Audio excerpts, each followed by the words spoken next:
Paano nga ba ang buhay ng isang OFW na nagtatrabaho sa South Korea?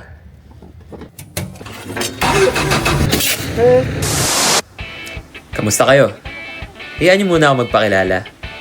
Ako nga pala si Ian, isang EPS worker sa South Korea. At ang trabaho namin bilang mga EPS ay factory worker. What's up guys? Nandito nga po Kaya ako. lang din naman ng mga factory sa Pinas. Pwede kang maging Parang tanga. machine operator, driver ng forklift, taga-grind or taga-weld, taga-barena, at lahat ng pwede mo pang makita sa isang factory.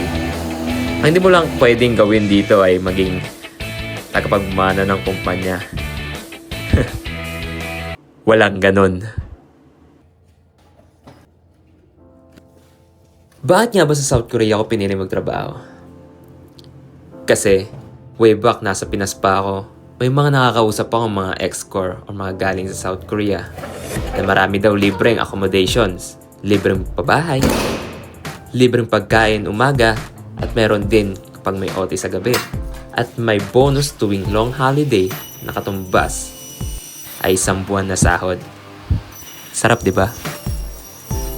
Pero yun ay kung swerte ka. E paano naman kung hindi?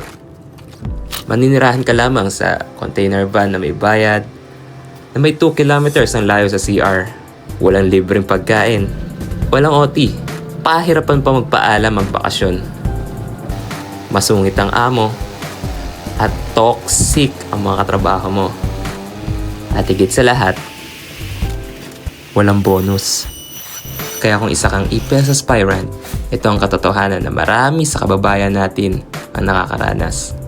Kaya palakasan na lang ng panalangin. Naway sa maayos kayong kumpanya mapunta. 커피 한 잔해.